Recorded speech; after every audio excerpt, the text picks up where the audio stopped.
Right, 6:42. There he is, Tyler Orton from Business in Vancouver. Good morning, Tyler. Good morning, Steve.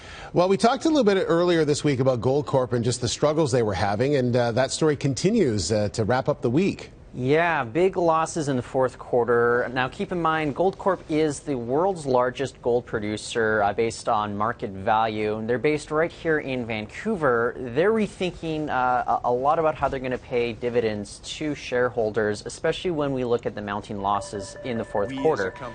If you look at the numbers, they actually mounted a loss of $4.3 billion in the fourth quarter. And they're switching around how they pay out monthly dividends. They're not going to be monthly anymore. They're now going to pay out 2 cents every quarter as opposed to 2 cents every month to shareholders. So this will change from about 24 cents annual dividend to 8 cents annual dividend paid out to shareholders. And the big deal here is that gold production forecasts for 2016, they're down.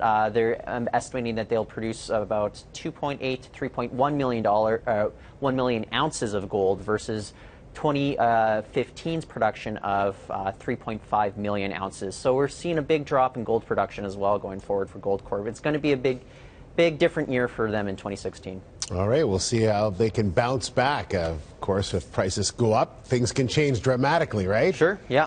All right, let's talk about the venture exchange. Yeah, well, you know, the venture exchange, we were just talking about Goldcorp, they're weighed very heavily towards a lot of these natural resource-based companies, and commodities are down significantly in 2015, but the TSX Venture, they released their list of top 50 performers on the venture exchange. So it's interesting if you take a look at these guys. Vank Pharmaceuticals, they're based right here in BC.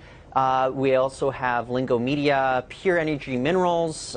They're leading the way. These guys here are leading the ways in different categories ranging from life sciences to technology and, of course, to oil, gas, and mining companies as well. But keep in mind, TSX Venture, they actually had, they dropped 24% in 2015. It was one of the biggest underperformers across global markets last year. But among the top 50, they actually had increases of shares going up 74%. So these top 50, they are well-performing stocks for them, but the rest of the exchange as a whole, big struggles last year, and a lot of it has to do with resource-based companies that they are weighed so heavily in favor of on the exchange. All right, Tyler, thank you very much. Tyler Orton for Business in Vancouver. Have a good weekend. You too.